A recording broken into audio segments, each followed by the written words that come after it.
विधवा बहू का फैसला। महक की शादी रोहन से होती है। रोहन माँ बाप का इकलौता बेटा होता है, लेकिन फिर किसी कारण से रोहन की मौत हो जाती है।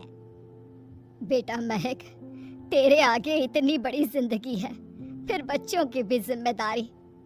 तू कोई काम कर ले।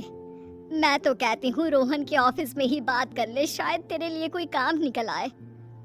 हाँ माँ जी, मैं भी यही सोच रही थी, लेकिन कैसे बात करूं, किससे बात करूं, कुछ समझ में नहीं आ रहा। अब वो क्या नाम था रोहन का जो दोस्त हुआ करता था, पहले तो बड़ा आता था हमारे घर। राकेश की बात कर रहे हैं?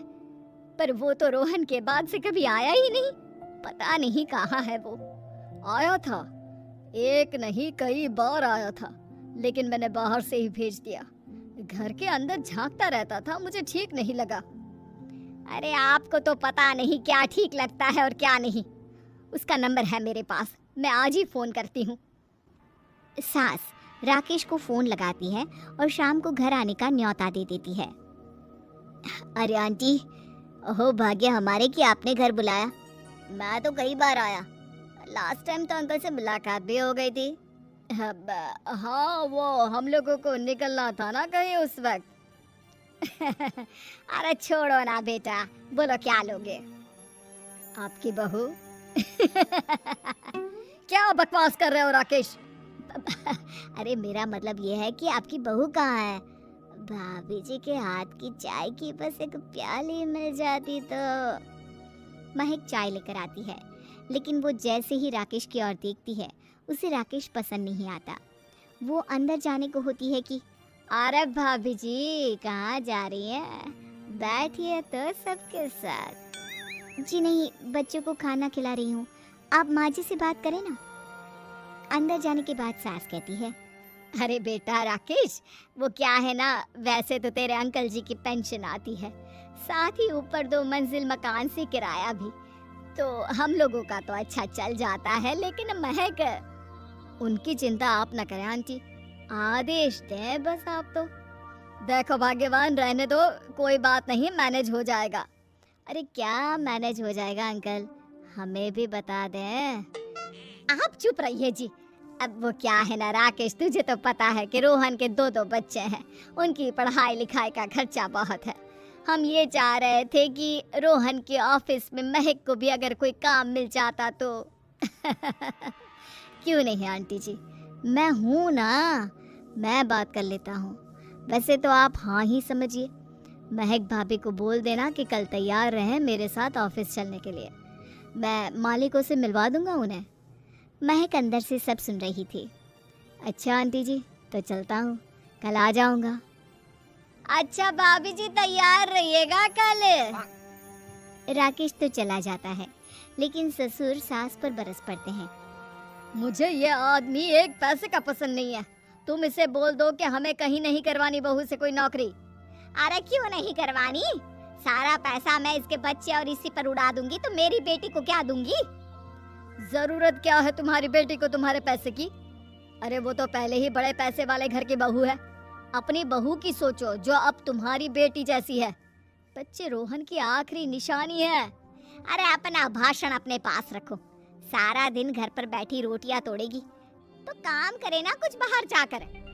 बहू सब सुन रही होती है। वो अगली सुबह बिना मन के तैयार तो हो जाती है, लेकिन जैसे ही राकेश आता है, क्या बात है भाभी जी, रेडी हैं? तो फिर चले डेट पर, मतलब इंटरव्यू पर। महक सामने आती है कि सामने ससुर जी खड़े होते हैं। हाँ महक बेटा, आओ चलते हैं, मैं भी चल रहा हूँ। ससुर को तैयार देखकर राकेश का चेहरा बन जाता है। अंकल जी आप परेशान हो जाएंगे, अरे रहने दीजिए ना, धूप भी बहुत है। वैसे भी स्कूटर में तो 2 लोग ही बैठ सकते हैं ना। तो तुम चलो, मैं बहू के साथ अपनी कार से आ जाता हूँ। महक ससुर जी को देखकर खुश हो जाती है, उसे शांति हो जाती है। वो लोग रोहन के ऑफिस जाते हैं, जहाँ बॉस कहते हैं, नमस्ते अंकल। नमस्ते महक, कैसे हैं आप लोग? रोहन का सुनकर बहुत दुख हुआ अंकल, वैसे कैसे आना हुआ? बेटा, क्या हमारी बहू के लिए तुम्हारी ऑफिस में कोई काम मिल सकता है? हमने राकेश से इसी सिलसिले में तुमसे बात करने को कहा था। उसी के कहने पर हम दोनों तुमसे मिलने आए हैं। राकेश ने तो कोई बात नहीं की। ऊपर से उसने तो आज की छुट्टी ले रखी है, ऑफिस भी नहीं आया। बोल रहा था जरूरी काम से जाना है। महक और ससुर एक दूसरे को देखने लगते हैं। वैसे महक, क्या किया है आपने? आई मीन इंग्लिश कैसी है आपकी? महक बॉस से अपनी पढ़ाई लिखाई और क्वालिफिकेशन के बारे में सब कुछ बताती है। ग्रेट, आपके लिए काम तो है लेकिन ऑफिस में नहीं। सर, मेरे बच्चे छोटे हैं, मैं फील्ड में काम नहीं कर सकती हूँ। मतलब वो काम घर से करना है, घर से रहकर बच्चे भी देखें और घर भी देखें, लेकिन हाँ, काम ज़रूर से करें। वो काम डाटा एंट्री का है, तो जब भी वक्त मिले काम करें, और इसके हम आपको अच्छे पैसे भी देंगे। महक बॉस की बात सुनकर खुश हो जाती है, उन्हें थैंक्स बोलकर घर आ जाती है। किसके साथ भेज रही थी तुम महक को? अरे वो कमीना, उसने तो ऑफिस से छुट्टी ले रखी थी, बात भी नहीं की थी उसने बॉस से बहू के काम के लिए। वो तो अच्छा हुआ कि मैं साथ में चला गया। हाँ, ठीक है, नौकरी मिल गई ना, इतना ही काफी है। समय बीतता है और एक दिन फिर दरवाजे पर दस्तक होती है। घर पर कोई नहीं था। महक दरवाजा खोलती है, देखती है तो सामने है राकेश। नमस्ते भाभी जी। नमस्ते। घर पर कोई नहीं है, आप कल आइएगा। अरे कैसी बात कर रही हैं भाभी जी, हम तो आपकी मदद के लिए आए हैं। वो क्या है ना, अंकल जी का फोन आया था कि आपको किसी मदद की जरूरत है। महक को आश्चर्य होता है कि उसके ससुर ने राकेश को फोन क्यों किया। वो ससुर जी को फोन करती है लेकिन फोन नहीं लगता। नहीं, हम लोगों को किसी भी चीज की जरूरत नहीं है, आप जा सकते हैं। अच्छा, एक कप चाय तो पिला दीजिए। महक चाय लेकर आती है। चाय पीने के बाद, रोहन मेरा बहुत अच्छा दोस्त था। उसने मुझसे कहा था कि वो रहे ना रहे, उसके घर वालों का, खास करके आपका ख्याल मुझे ही रखना है। तो मैं कल फिर आऊँगा भाभी जी। नहीं, माता पिताजी है नहीं, वो 4-5 दिन बाद आएंगे। आप उन लोगों के आने के बाद ही आइएगा। मुझे ये सब ठीक नहीं लगता। अरे छोड़िए ना भाभी जी, लोगों का तो काम है कहना।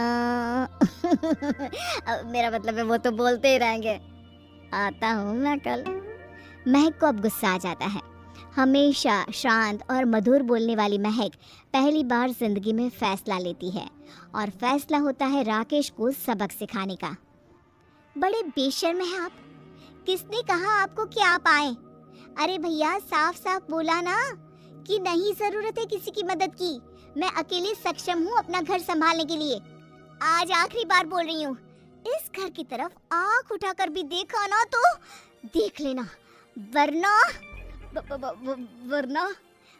पुलिस के हवाले कर दूंगी। निकलो यहाँ से, या धक्के मार कर निकालूं। पुलिस का नाम सुनते ही राकेश वहाँ से 9-2-11 हो जाता है, और महक को अपने फैसले पर गर्व होता है।